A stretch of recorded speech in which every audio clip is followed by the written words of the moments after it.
Agada. Mbijan raganyani. Albaka. Mbaka important. Yo, nga transfer la sto. Ya transfer la sto. Ha, code nyinji. Okay. Important. Nsila ID soto. Sa soto. Sorry.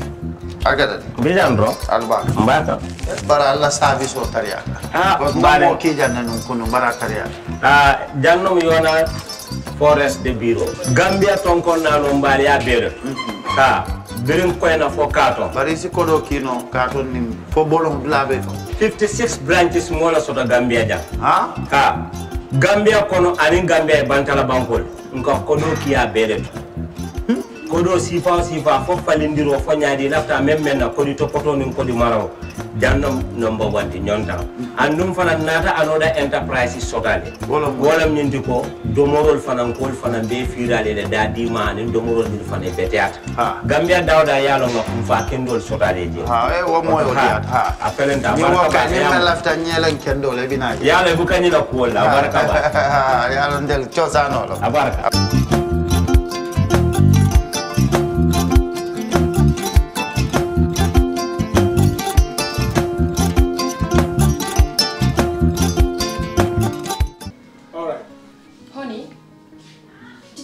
Him that the last time he sent the money, it was not enough to buy all the provisions. Oh, sorry, I forgot to tell him. Are you guys talking about money transfer to buy provisions?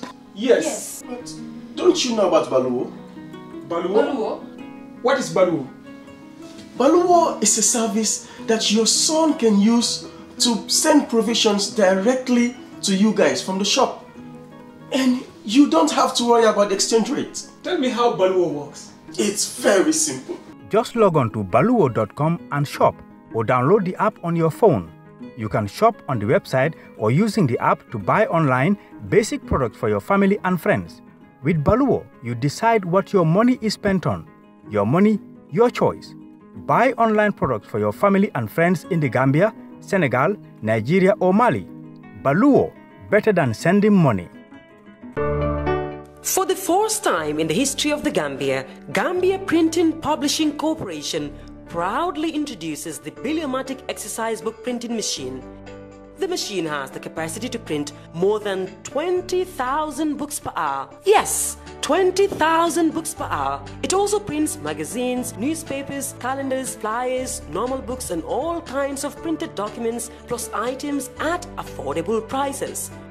With the Biliomatic printing machine, GPPC can now render high quality and non-size restricted printing service supply across the sub-region. Rush now and partner with GPPC for all your public and private printing service needs. Print with us today and you'd be offered highly professional, reliable and efficient service delivery by our team of experts.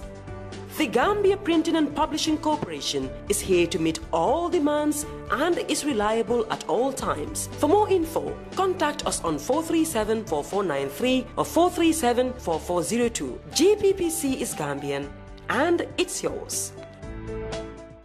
Gambia Social Registry Household Data Collection Exercise. The government of the Gambia, with support from World Bank, is developing a social registry as part of its move towards an integrated social protection system in the country. Gambia Social Registry will serve as a single entry point for the various social protection programs in the Gambia and will be hosted by the National Social Protection Secretariat at the Office of the Vice President.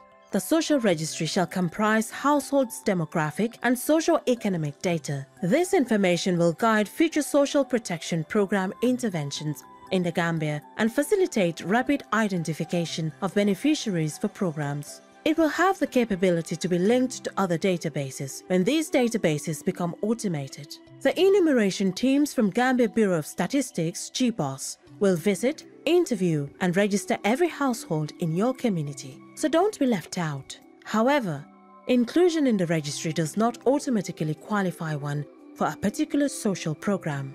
Social Registry has taken consideration of the key principles for personal data protection. Therefore, your data shall be confidential and protected. In view of this, we call on all and sundry to register their households with enumerators from GBOS. This message is brought to you by the Department of Information Services under the Ministry of Information.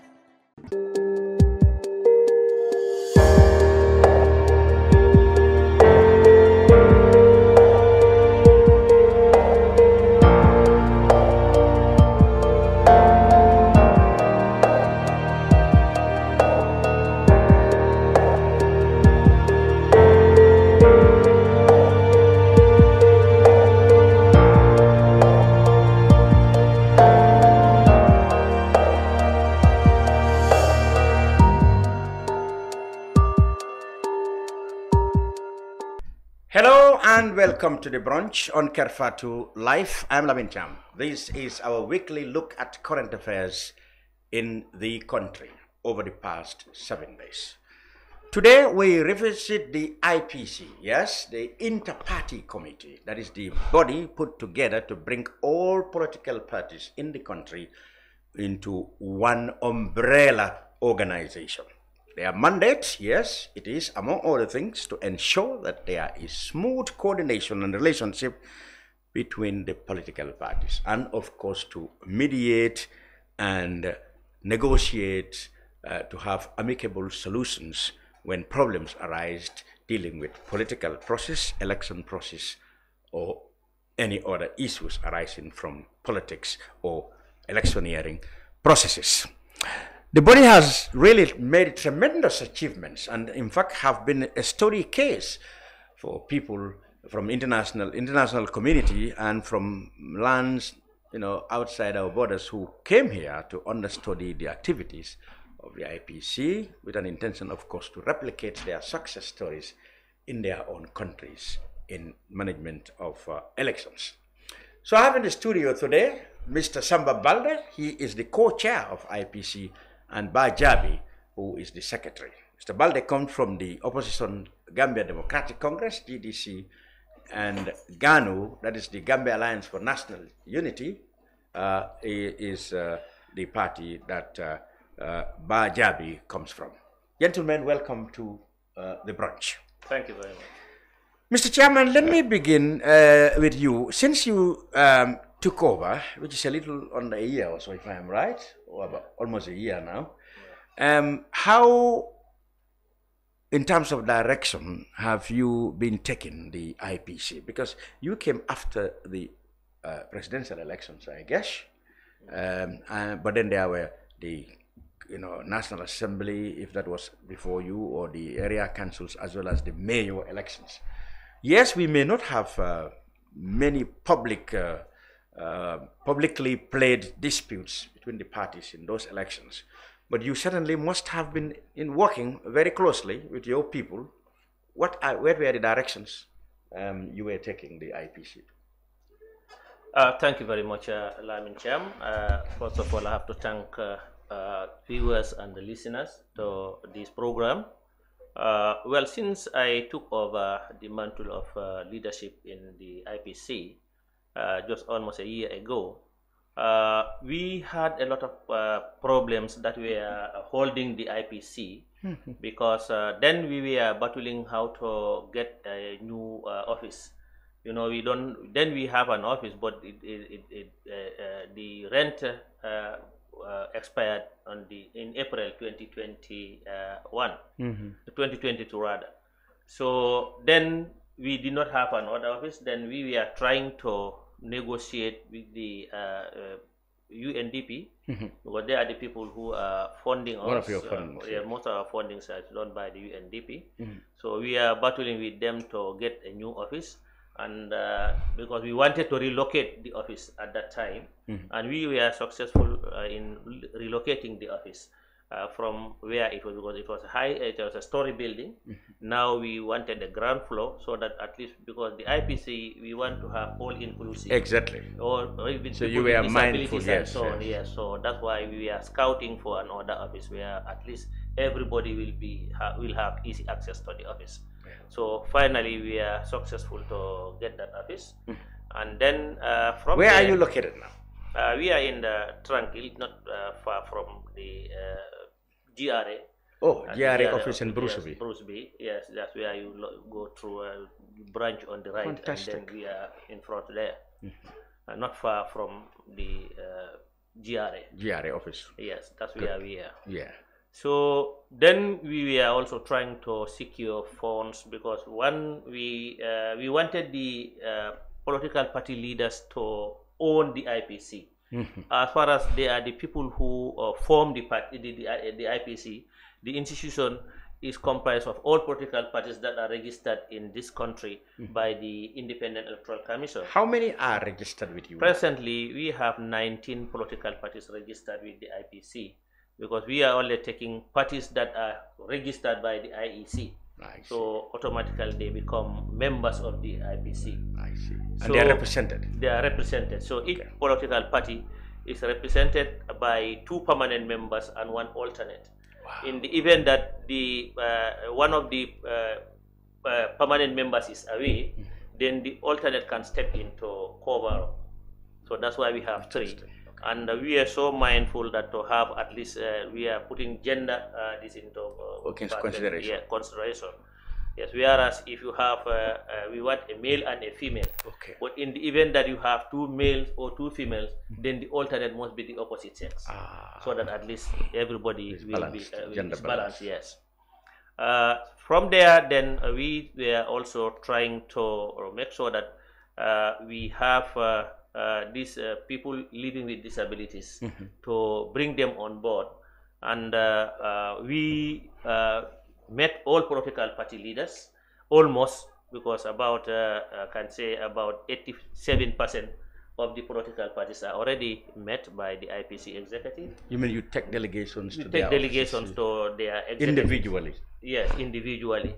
We discuss with them, mention, tell them our problems that we are facing, and how they can also step in to at least to fund the IPC. To own it. To own it, yes. Because where you put your money, that's where you have your concern. Yes. You see, and you cannot form an institution and then you backstand.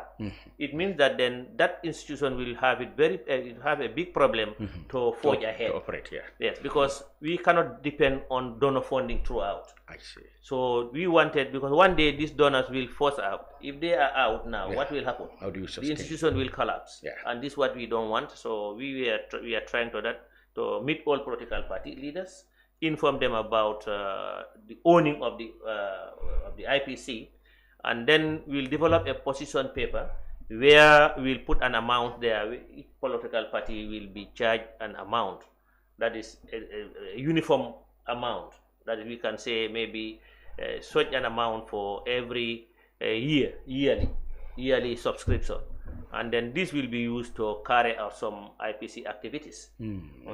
And then for the secretariat also will be able to manage the secretariat and so on. Wow, talking about the secretary, we will come to really explore more of your activities now.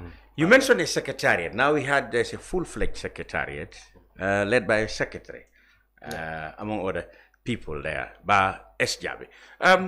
Baa, can you, as operating from the secretariat, can you elaborate on some of the activities he talked about and the others you have in the pipeline? Basically, if you are to review the year for the IPC after the elections, or some part of the elections where actually took place in the previous 12 months, how did it go? Thank you very much, Mr. Cham, and good morning, viewers. Just like the co-chair said, Honorable Samba Baldeh, he has been in the leadership of the IPC since 2017 to date. He was the head of the administration before he graduated to become the co-chair of the inter-party committee. So he has been privy to a lot of activities that the IPC has been engaged in before, during, and after the the presidential, the parliamentary, and the mayoral elections. Mr. Baldeh has been in the thick of things. So like he said, the IPC is a mechanism for peace by using dialogue to bring about mutual understanding between political parties or within political parties, and then using resolutions and consensus to resolve conflicts. So this has been the modus operandi of the IPC since its formation. Right now, the IPC is undergoing some transformations. Like the co-chair said, we have realized that the IPC is not a statutory body, which means that the IPC is not getting funding from the taxpayers. We don't have any funds from the government. So IPC is self-funded. It's self-funded. How do we get our funds? Is We have international partners like the United Nations Development Program, the National Democratic Institute of the State Department of the United States of America, NDI, the ECOWAS, and other bilateral and multilateral, partners. This is where we draw our fundings from. So we realize that this might not be sustainable. This might not be sustainable. So at a meeting, all of us came together to brainstorm, and the outcome of that meeting was that we need to go back to the political party leaders and further inform them that they own IPC. IPC is their brainchild, is their baby. Yeah. So we need to enter into a constructive conversation with them in order to find good strategies of how we can self-fund, how they can fund IPC, so that when the donors become tired, when we have the donor fatigue, then IPC will be able to sustain itself. And another thing is how we can also make IPC a statutory body. So so that the activities, the financial funding can be drawn from the consolidated fund. I see. So these are some of the issues that we realize we need to do, and we have engaged, like you said, 84% of the political party leaders, including the president, of course, lawyer Usainu Dabo, just to mention a few, we are all met, and we had a very fruitful and constructive conversations with them. And in fact, one of them, that is the lawyer Ahmed Fati of Gambia Moral Congress, offered his legal expertise, to draw, a legal framework that we can present to the Ministry of Justice. Yeah, for us to become a statutory body. Yeah, I see.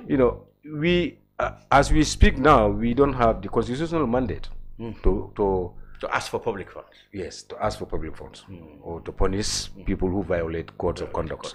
Because there are codes of conduct of the IEC, codes of conduct of the IPC. The IPC have actually taken it upon themselves to come up with this code of conduct in order to normalize relations between political actors in this country.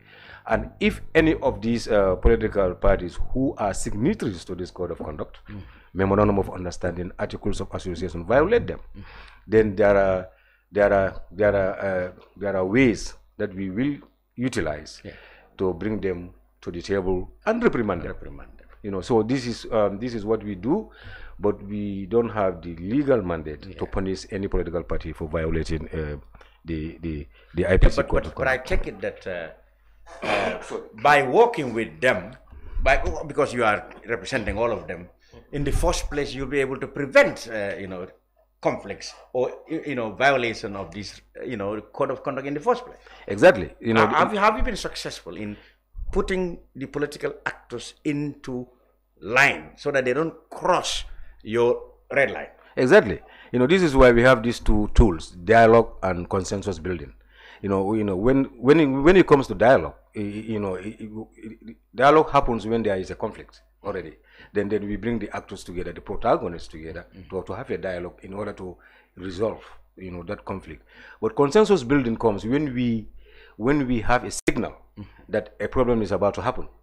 So we come together to look at that problem, analyze it and see how we can prevent that problem from happening by building a consensus, and then using that consensus to exert pressure on the protagonists to kind of abandon, the ways that they have adopted, to achieve, their set goals. So dialogue and consensus building is what we use to resolve conflicts and to prevent conflict.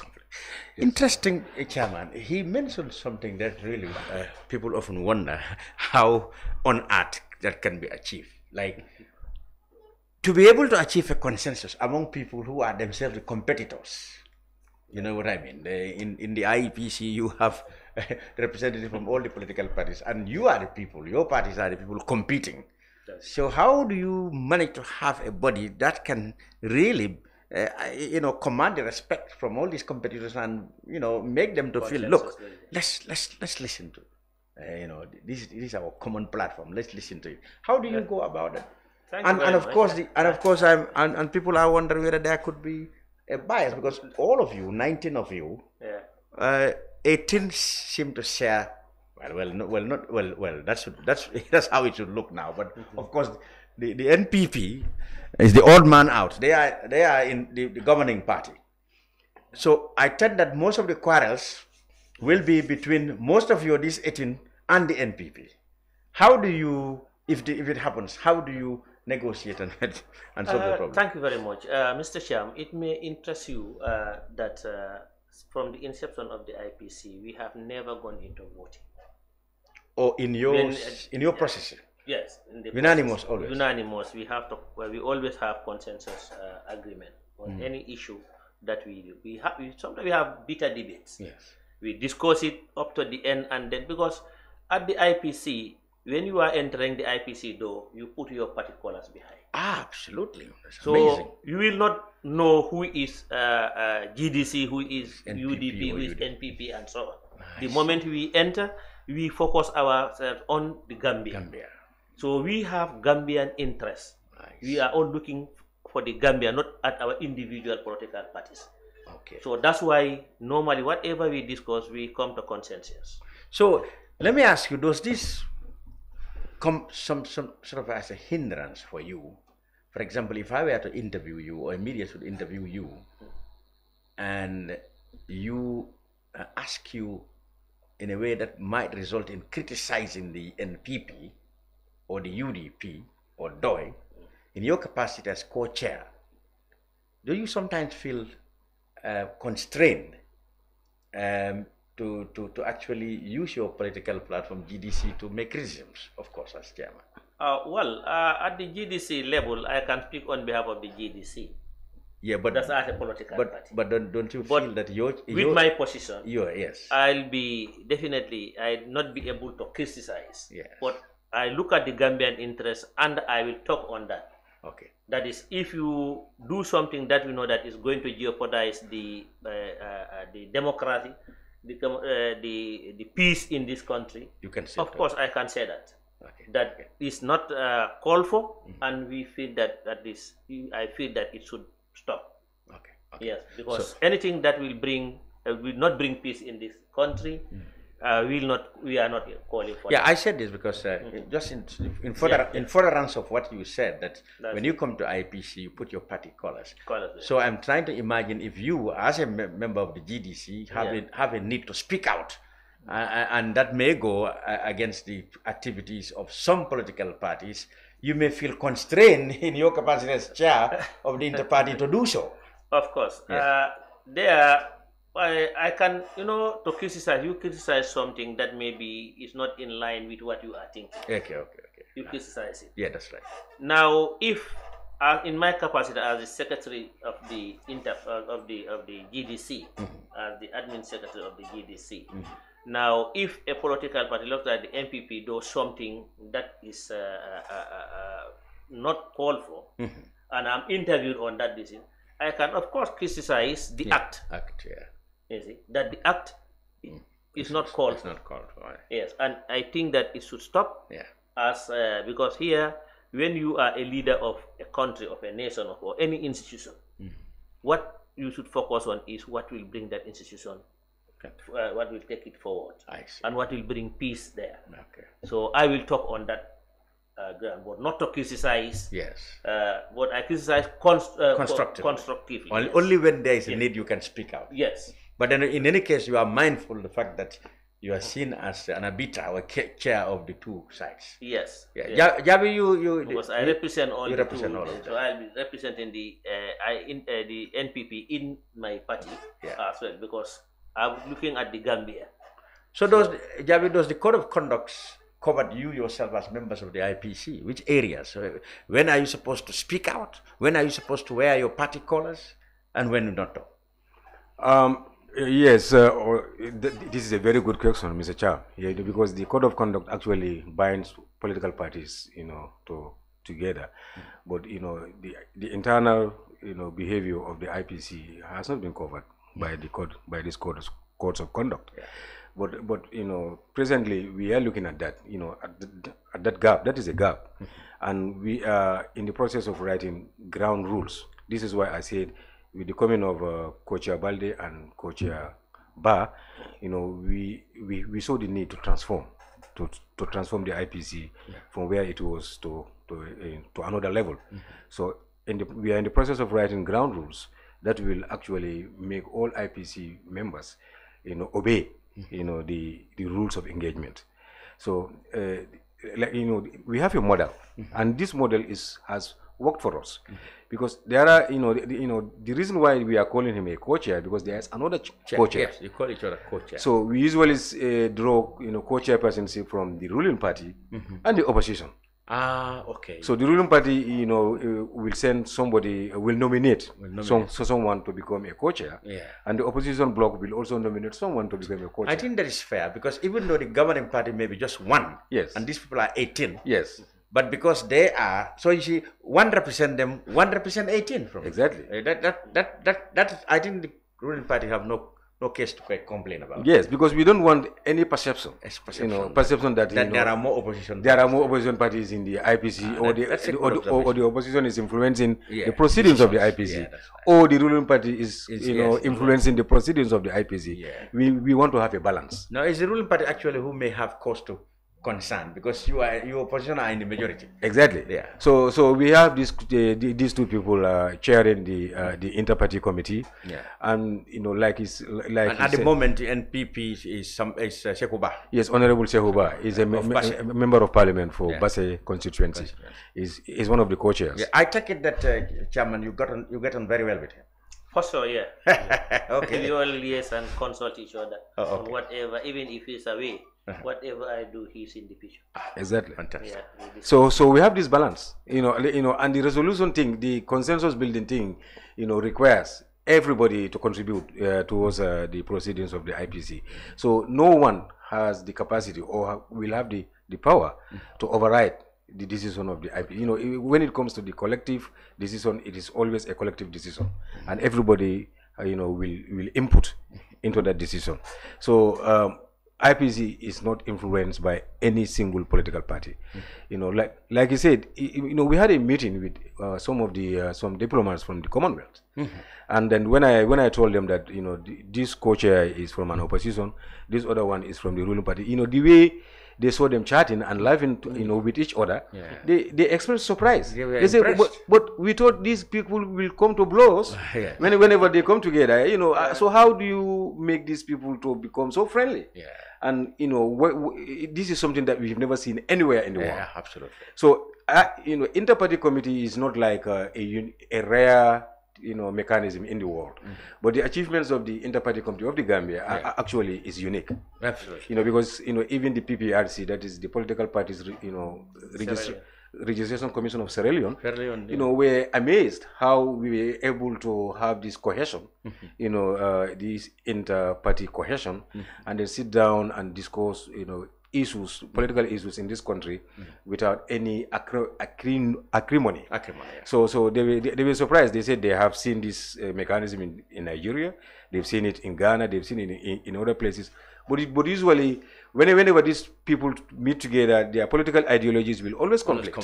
And overshadow anything. And overshadow anything that they do. So this, I don't know whether it's the peaceful nature of the Gambia. We have been able to overcome this kind of challenges. So the IPC, despite the fact that some people might see it as a parallel organ running alongside the National Assembly, we are saying that it is not bad to have a mechanism that will draw all political parties together, to enhance dialogue, to enhance democratic principles, and actually to call on every one of these political actors to obey the rules of engagement, the laws of the Gambia. I don't think that kind of a mechanism is bad for peace building and sustenance of democratic principles in any country.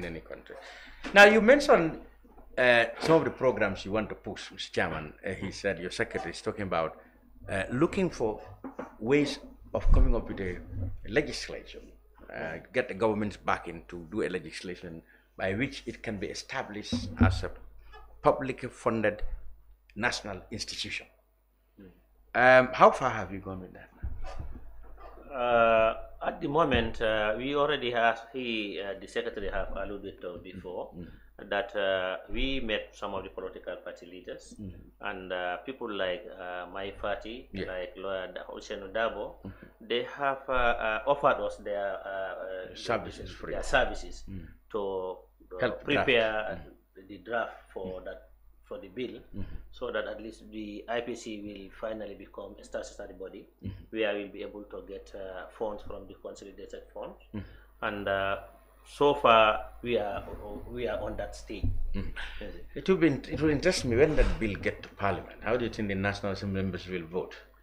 Well, I think, you know, these political you parties, said the IPC always have consensus. You think the MPs will follow suit? I think they should follow suit, because here all the MPs are from political parties. Yes.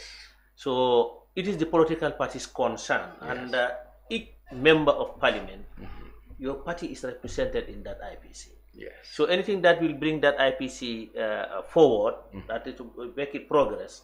I don't think there will be any parliamentarian who will block that.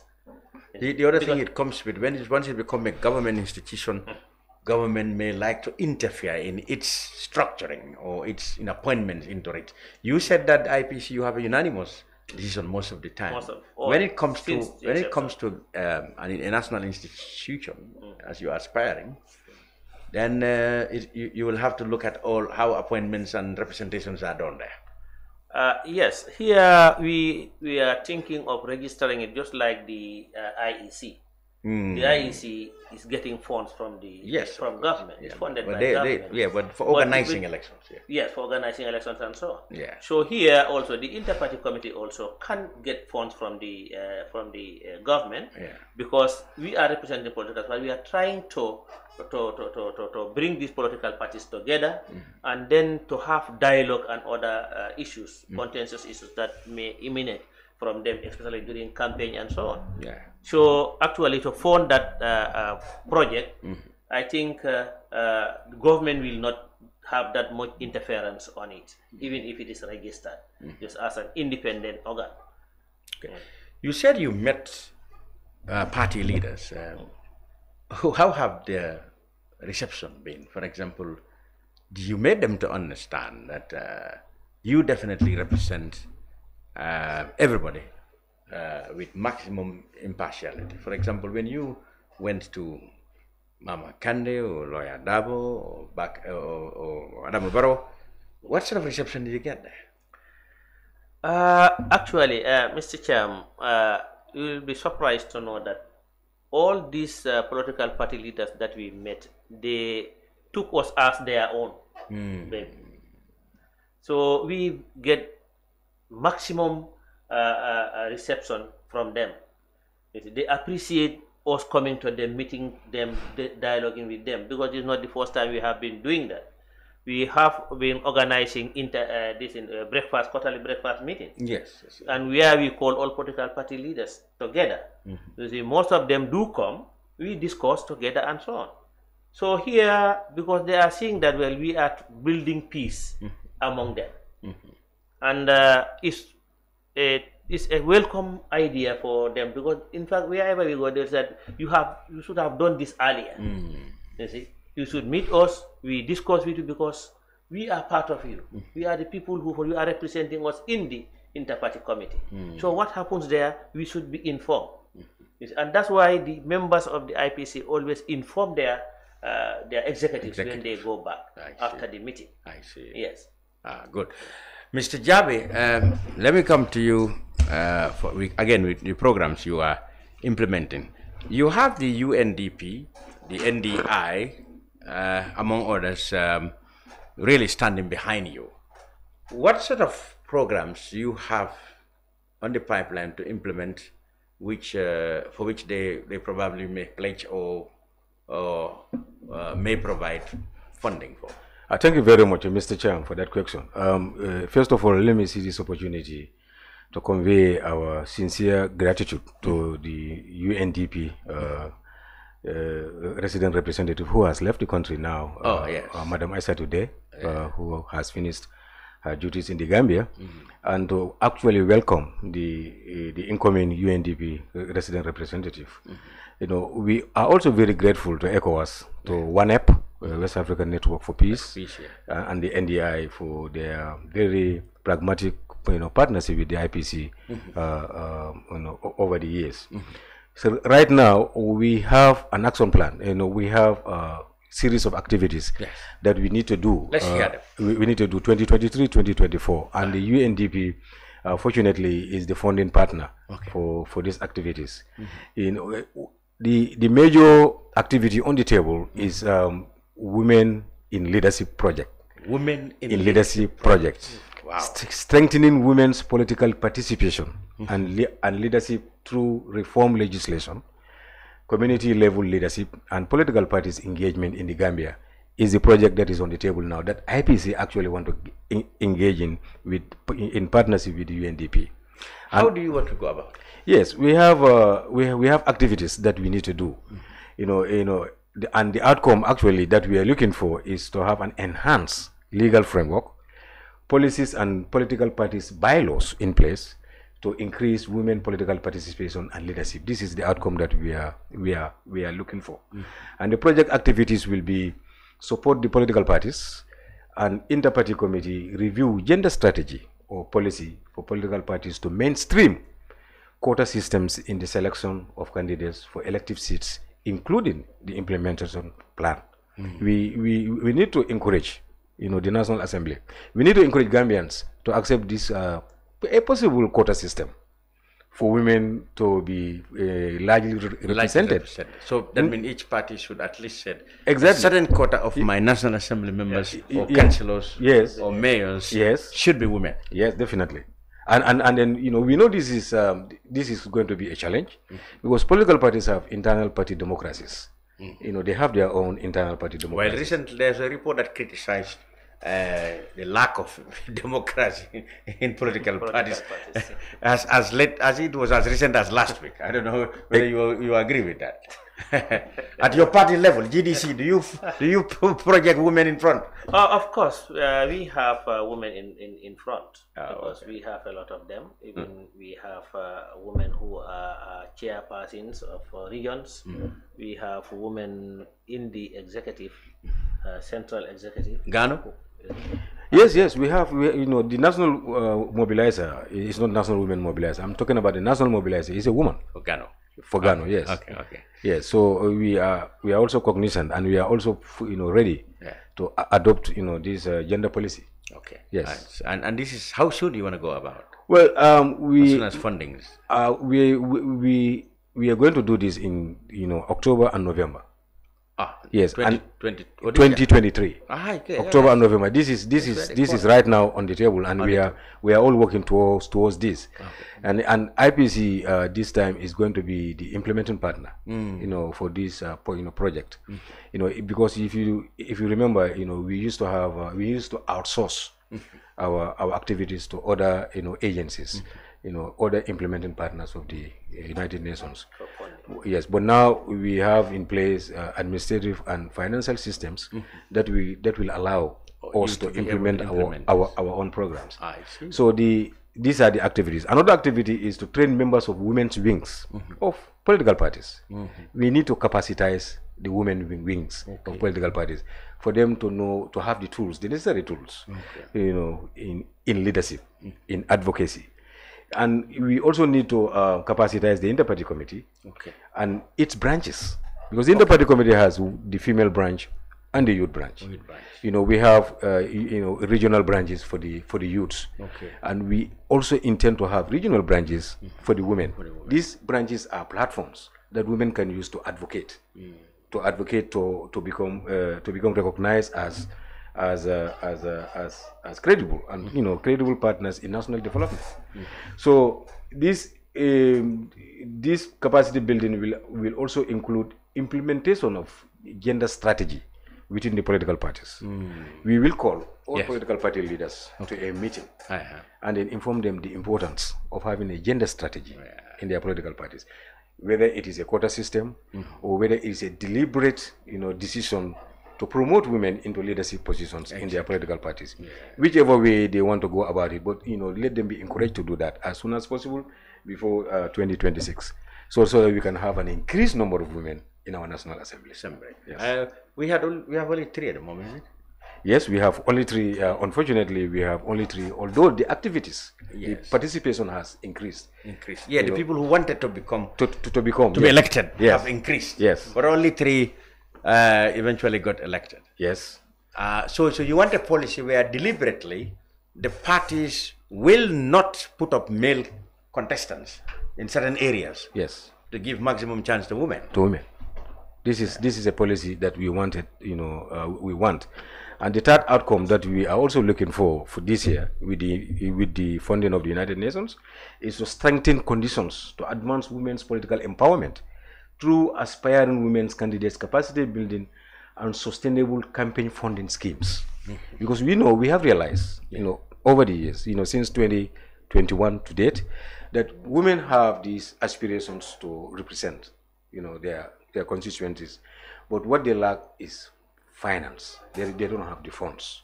Usually, they go to men to help them with funds. So if you are looking for a position, and I'm looking for a position, you come to me to help you with funds.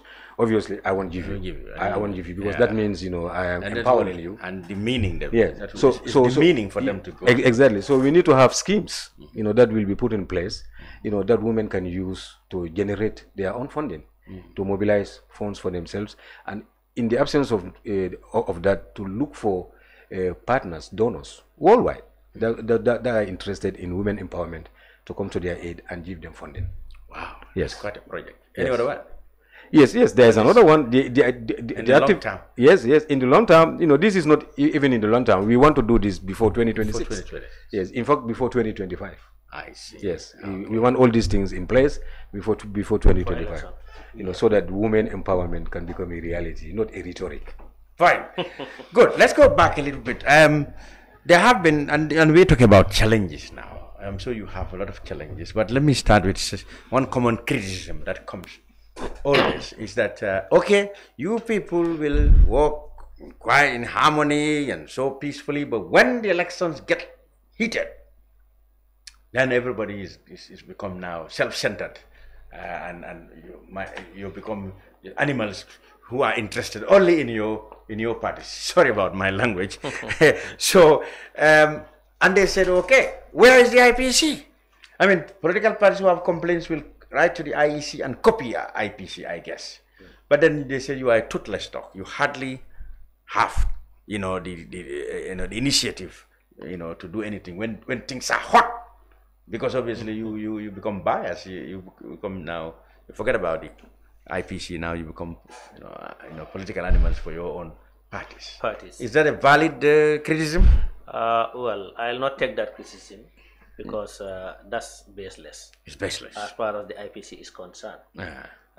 Recently, the United Democratic Party and the NPP have been, criticizing each other. Everybody in the country was concerned that these people are rising the political temperature unnecessarily.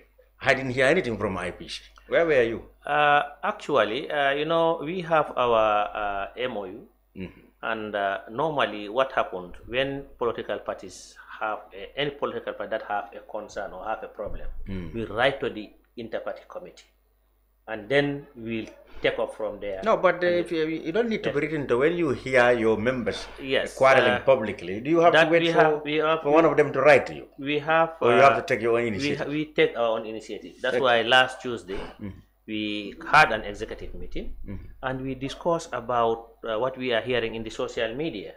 That's the attacks from these two political parties, and we felt that we should not wait for them to write because, as the saying goes, if the mountain cannot go to Muhammad, then Muhammad should go to the mountain. Indeed. Now, because they did not write, and they have representatives in the IPC, because they know that they should have written, but this is not done. So we decided to come and then write to them to arrange for a meeting with them, so that we'll go for a fact-finding meeting. We'll go to each of the two political party executives, discuss and see what is the problem. When we gather this information, then we'll get back to the IPC. we will sit and then strategize and see how best we can have that dialogue between the two political party executives. Yes. I see.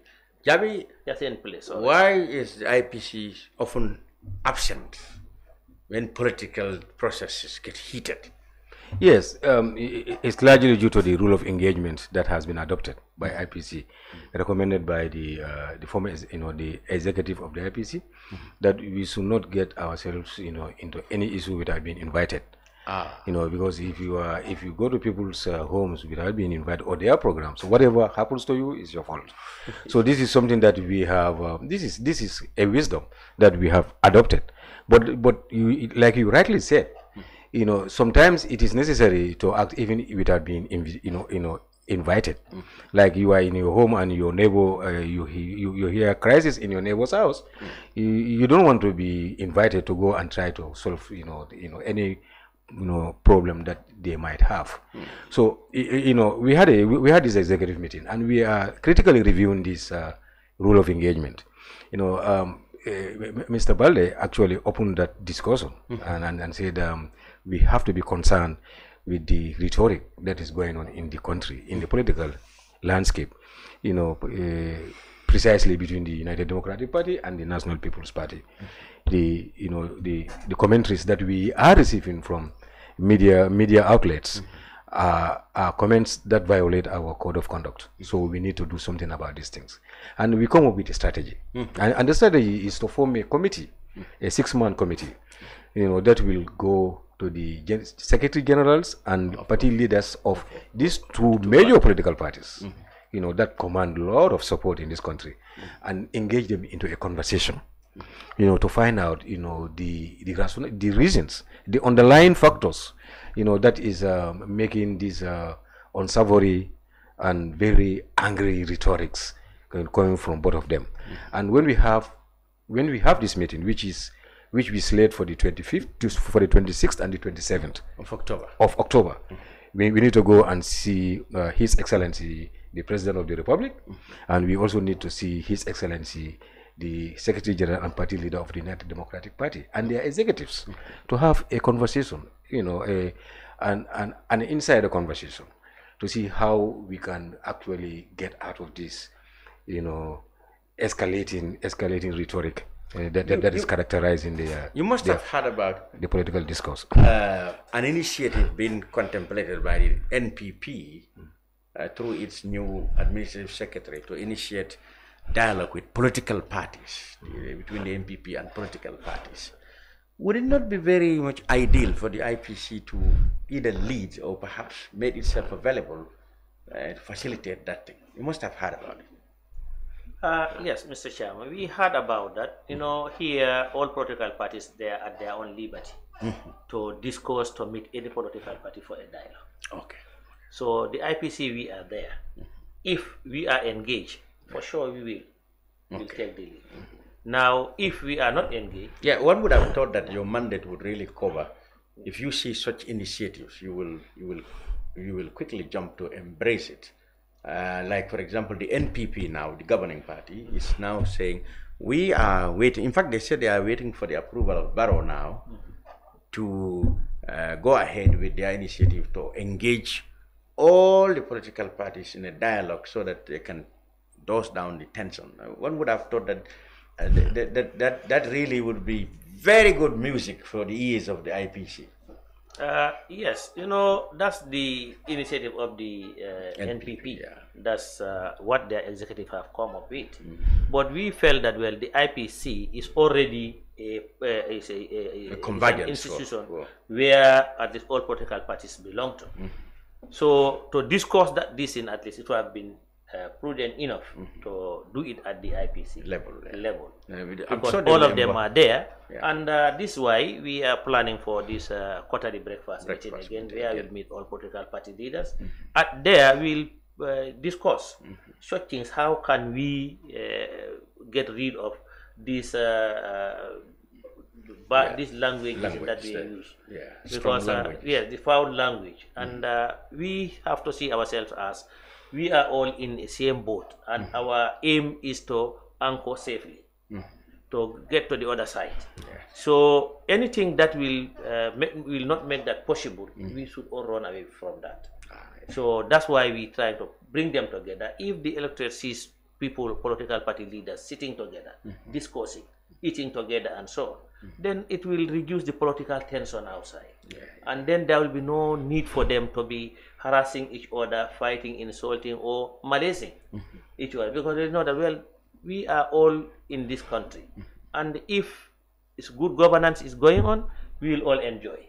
If it is bad governance, we will all fail. So actually, it is a thing that we are thinking, and we are working towards that.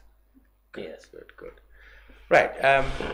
Let me go back to the secretary now. What are the structures like? If, for example, you had co-chair, executive, and an executive. What are the other structures? Yes. I heard you talking about branches in the regions. How do you go about that? Yes, we have the we have the co-chairpersonship. We have the head of administration. We have the administrative committee. We have the financial committee. We have the mediation committee. We have the regional sensitization teams across the country. You know, and then we also have the youth branches and national youth branch also. We have the national youth branch and regional youth branches. We have the national women branch, and we intend to create regional women branches also. So we want to have, you know, we want to have, we want to touch every part of the country, every, you know, sector of our population, women, men, youth, you know, people living with disabilities, and even children.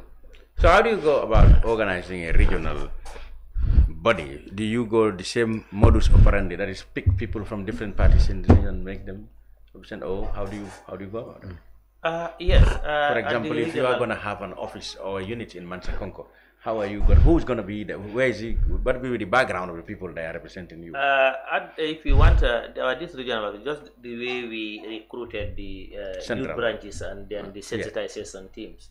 So every party will send a representative, just like the IPC. And these people will come together.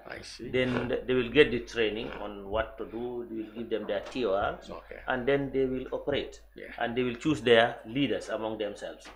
Who's going to be the chair, the secretary, and so on, their own secretariat. You see, then they will operate. You see, and it's getting on nicely with the sensitization teams who are already organized and the youth branches at the regional level. You see, because these people, they come together, organize football tournaments. They visit families that are having problems, to try to settle their disputes and so on, and bring youths together to have football tournament and so on, so that at least they will have that interaction and forget about their political parties. They think of the Gambia, they think of their relationship, they think of their communities, how to build their communities, how to have this peaceful atmosphere within their communities. Yes. I was going to talk on the challenges. You must have problems, challenges that are really causing you sleepless nights as to how to achieve or to go about your program. What are your biggest challenges, Chairman? Our major challenge here is funding. Because, and secondly, the IPC is the only institution without even mobility. Oh, that's important. So we don't have mobility, and if we want to reach these places, normally it's a problem. We have to pay fares or use other members within the party who have vehicles.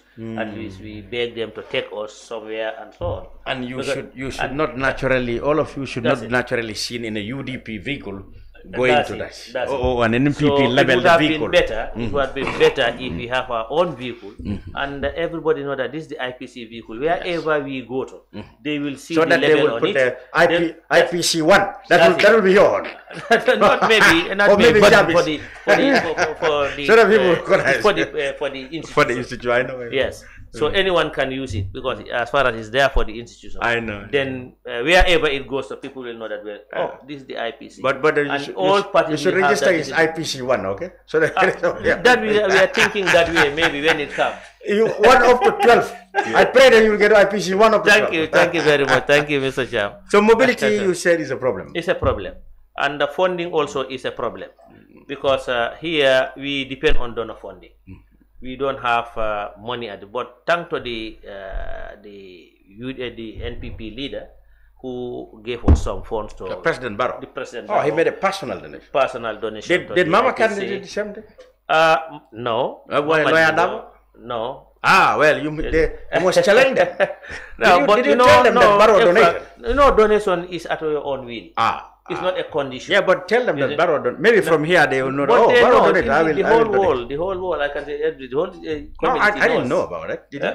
I didn't in the media. Barrow liked to keep his donations maybe you are not in the media. So it was published. But it's the social media. Oh, okay, social media. And I didn't hear that he donated. Okay. If Dabo hear that, or Mama, yes, they all heard it. They should follow suit. All political parties heard about it because they are in the interparty committee and they knew about this fund. They should donate. Yes. So this is our major challenge because the team that we want to establish in these regions, it means funding. So we are looking for those funding. We draw our concept notes on how to go about it, and now we throw it to the donor community. Yes, if we get the funding, then we'll go ahead and establish this branch, especially the women branch. Good. Yes. The Secretariat will know the problems much better. They deal with them on daily basis. Yes. I'm sure you really must have got some areas where challenges are. Which are these areas? Yes, apart from finance, which is a challenge in all development countries, we also have capacity gaps. Okay. Capacity gaps because we need to have capacity training, on continuous basis. We need to have adequate training on how to mediate, and we need to have adequate, training on how to mobilize resources, to mitigate against the challenges that a lot of other politicians face in this country when it comes to politics. We need to have capacity training in how to manage administratively and financially.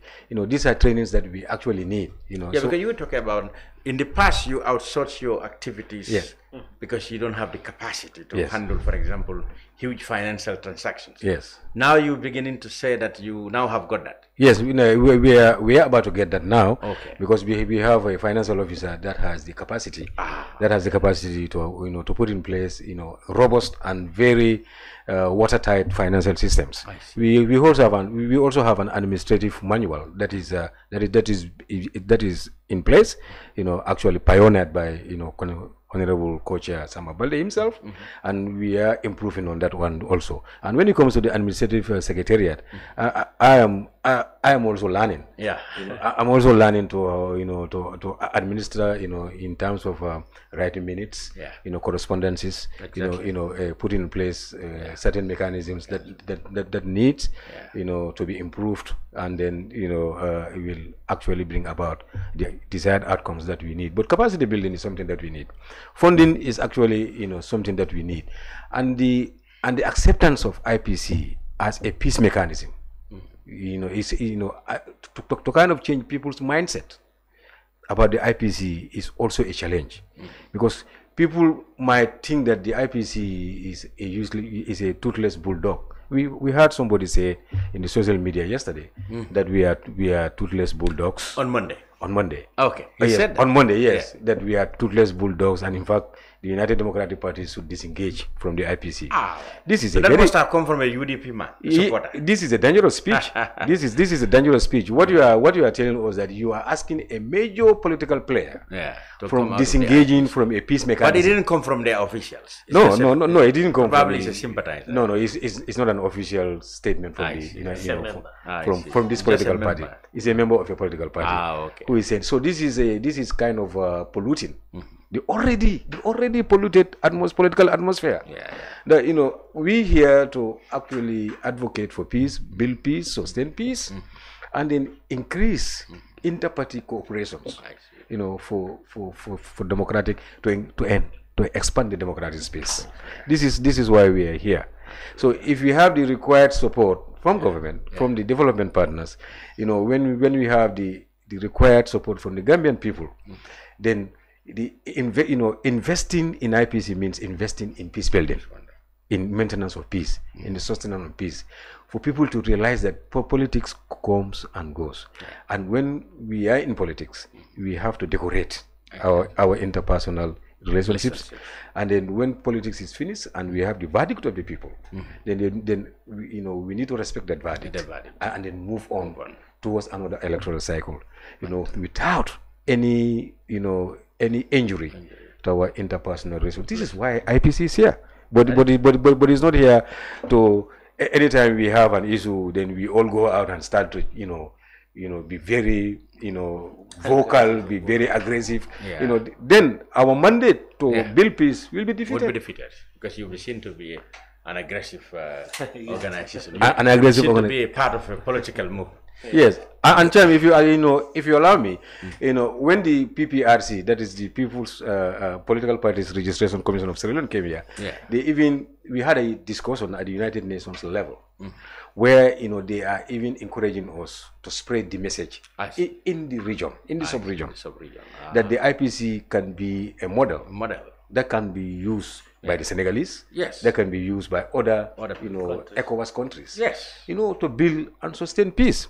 And right now we are developing a memorandum of understanding that we will take to Sierra Leone, to sign with them, and as the first step towards our march to the sub-region. Yes. And Sierra Leone at the moment are engaged in some negotiation between the ruling party and the opposition. Perhaps they can take lessons from IPC. Yes. Be useful to them. Exactly.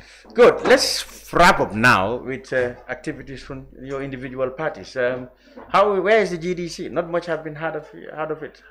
The GDC, we are on the ground, and just last Saturday we had a congress, a youth congress in Farafenni. Okay.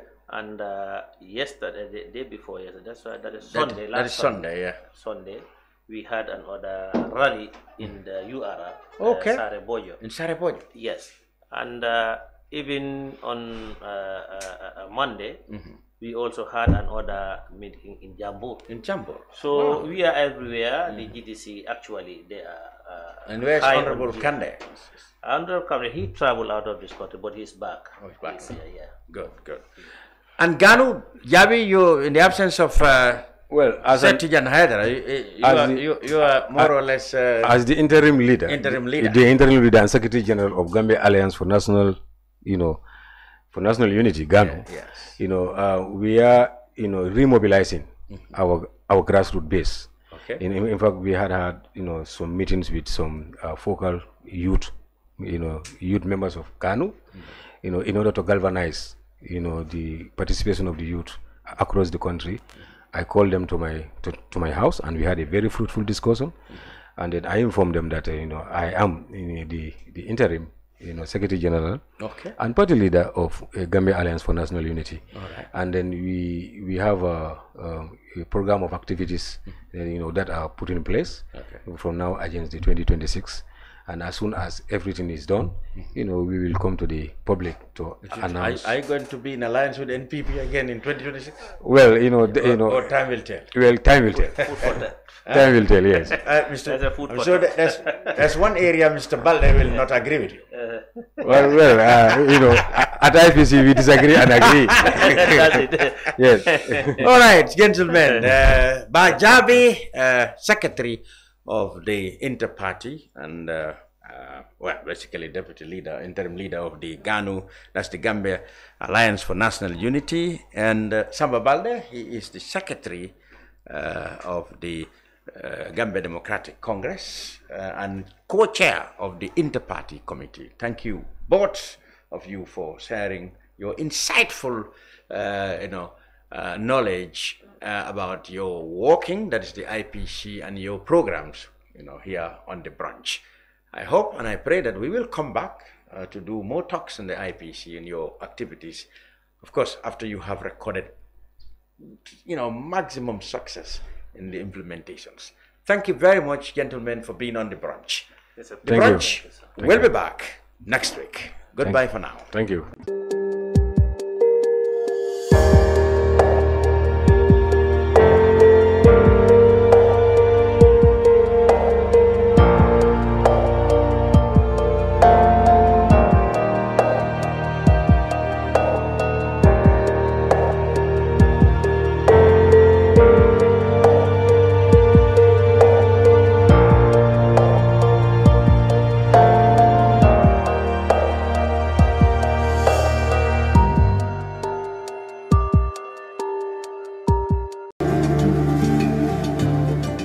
Islamic microfinance is becoming an increasingly popular mechanism for poverty alleviation, especially for developing countries around the world. This microfinance service adheres to the principles of Islam as a form of social responsibility. Yona Islamic Microfinance is the Islamic microfinance of choice in the Gambia, trustworthy and reliable. At Yona Islamic Microfinance, we provide savings products, current accounts, financing products in conformity with Islam. In addition, Yona Islamic Microfinance also offers local and international remittances, takaful fund, management of zakat, management of awqaf, trading and investment, and building of strategic partnerships to bring financial services to the doorstep of the poor with donor projects, madrasas, youth organizations, women groups, and farmer organizations. Make a choice with Yona Islamic Microfinance today. For more information on Yona Islamic Microfinance, call 377-2151 or 9832-151 or visit Yona head office at Tipa Garage, Bakote, or visit any Yona branch located countrywide near you.